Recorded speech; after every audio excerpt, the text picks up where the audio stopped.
বলছে না বা আল্লাহ বাঁচাতে বা কিস্তি নেই আমার কিস্তি নেই বেঁচে গেছি। কিন্তু ঘটনা কি, ঘটনা হলো কি যে আপনার কিস্তি নেই ভালো, কিন্তু আপনার জমি আছে 40 বিঘা, 40 বিঘা জমির খাজনা কমপক্ষে 10 বছর আপনি বাকি ভাড়াছেন। আর ওই খাজনা কাছারি দিবে গেলে ওই না একটি সুদ না নিয়ে আপনার খাজনা দিবে, চেক দিবে। তাহলে যাই জমি আলো ই কিস্তি নিয়ে বলো, ই খাজনা বাকি সুদ দিয়ে বলো।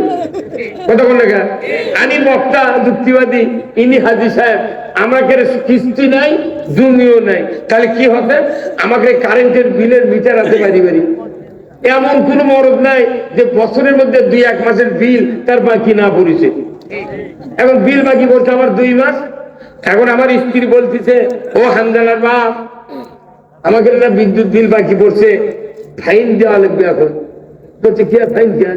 বলছে দেখছেন ওটি লেখা আছে মোট বিল এত, বিলম্ব মাসুল সহ এত। ওই সুদের নাম শুধু বিলম্ব মাসুল। কথা কর, আমার ইংরেজিতে ফাইন দেওয়া লাগবে। জিটি বিল দিবার কাছে ব্যাংকের ম্যানেজার কিংবা বিকাশের দোকানদার করছে, ভাই আপনার 2 মাসের বাকি ফাইন দেওয়া লাগবে। ওটা শুধু করছে না, কি বুদ্ধি করে আমাকে মেরে ফেলে দিচ্ছে। আর এই পাগলেরা করছে না ফ্যানের বাতাস খাওয়াই লাগবে, দেখো বিল দিতে। আমরা কারেন্ট নিয়ে বক্তার হাজি বাঁচলাম, আমাকে সুদ দেওয়া লাগলো। এখন যাই বড় ব্যবসায়ী, ইনি আবার করছে আমি ঢাকার দোকানদারি করি, আমার জমিও নাই, কিস্তি নাই, পল্লী বিদ্যুতের বিল তো বাকি প্রশ্ন আসে না, টাকা আছে ঘট করে বিল দিয়ে দিই। কিন্তু তাই আরো বেশি মূল্য, ওই আবার 5 কোটি টাকা সিসি লোন করছে।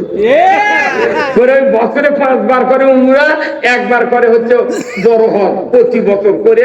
এখন বাড়িতে সব নানা শরীর সাথে গল্প করছে, নানা হজরে আসো তো 6 বার চুমো দিচ্ছে, এইবার যায়। তখন আল্লাহ জিবরাইল করছে, এই আরো গাঁজা খাচ্ছে রে, এই আরো গাঁজা খাচ্ছে। কথা কথা তুই সুদের টাকার লোন নিয়ে 4 বার করলি উমরা, আর বছরে 1 বার করলি তুই বড় হজ, তুই যে সিসি লোন করছু কত টাকা সুদ সুদ দেওয়া লাগিচ্ছে। তাহলে এইভাবে পুরো জাতি সুদের মহা সমুদ্রে আমরা পড়ে আছি। ইসলাম যদি ক্ষমতায় দেয়, এই সুদ সাথে সাথে হারাম করা হবে ইনশাআল্লাহ।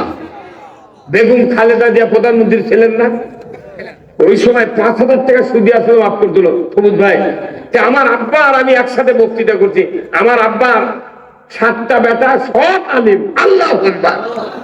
আমার আব্বা পাট পাকাচ্ছে, আগেকার আমার বক্তা ছিল, কিন্তু পাট পাকাচ্ছে, বুঝছেন? তারপরে পাট পাকাচ্ছে না এইভাবে। আমার গ্রামে এক মূর্খ মানুষ, নাম হলো সিরাজ আলী।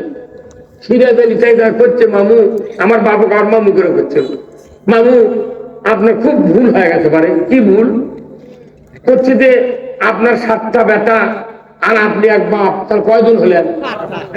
আপনারা এই খুবই ভুল করছেন। কি ভুল?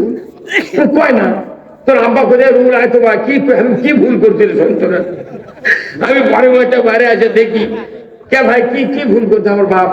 করতে পারে ভুল আর বেশি নয়, এই যে খালেদা জিয়া 5,000 টাকা সুদে আসলে মাপ দিতে, এই তোমার যে 5,000 করে টাকা নিলে 50টা 40,000 টাকা দেওয়াই লাগলো। তখন আমি সাবরে জুতো খুলি দিতে, তোর বাটাম ফাটাম থাম। আব্বা করছে, কেমন তুই জুতো কি করবো? করছে আব্বা এই আপনার ভুলের কথা কয়, কারণ খালেদা যে গরিব মানুষের সুদ আসলে মাফ করে দিচ্ছে, আলহামদুলিল্লাহ। আমার আপনার ভুল ধরছে গা, ই আবার আমার সুদের কিস্তি নিবার কয় কারণ লাগে। উইতল করছে মূল সাহেব, মামু আপনার ব্যথা কেমন খেপলো? খেপি তো কি ভুল করছি আমরা? কোটি কোটি মানুষের উপকার হতে 5,000 টাকা সুদে আসলে মাফ করে। আমরা এই কথা কই, তাও বিএনপি ভাইরা বোঝে না যে কেন ওর পেরে কথায় সামাগিরি কথায় তো কয়। কেবল এই যে খালেদা কথা কোনো না, কয়বার করে কোনো কয়বার করো না। এমন কোন সরকার নাই 300 টাকা বস্তা ইউরিয়া দেয়। আমরা আমার ছাত্র খালেদা খালি পয়সা থাকলে ও আমার রাষ্ট্রপতি বানিয়ে এই দেখো 150 টাকা বস্তা সার লাগানো হয়নি। ওই বাইকের কাছে তুই মরবুকে সারের দাম কমাচ্ছি, তুই দেখে মরে যা। মরেনি এখনো আছে। মরেনি করে মিশে আল্লাহ করে বাঁচা থাক। তোরা এগুলো দেখে না, বিএনপি জামাতের না খেলা দেয়। আগামী দিনে বাংলাদেশে কোরআনের পতাকা প্রক্ষত করে উঠবে ইনশাআল্লাহ। অমুসলিমরা বাংলাদেশের জামাই হিসেবে থাকবে, কোন দলের ক্ষতি হবে না। সুদ হারাম হলে আওয়ামী লীগের সুবিধা, বিএনপির সুবিধা, জাতীয় পার্টির সুবিধা, তবলিগের সুবিধা, দাওয়াতের সুবিধা, সাধারণ মানুষের সুবিধা, হাদির সুবিধা, সব মানুষের সুবিধা। ওরা মনে করছে এরা কি করবি, কি করবো।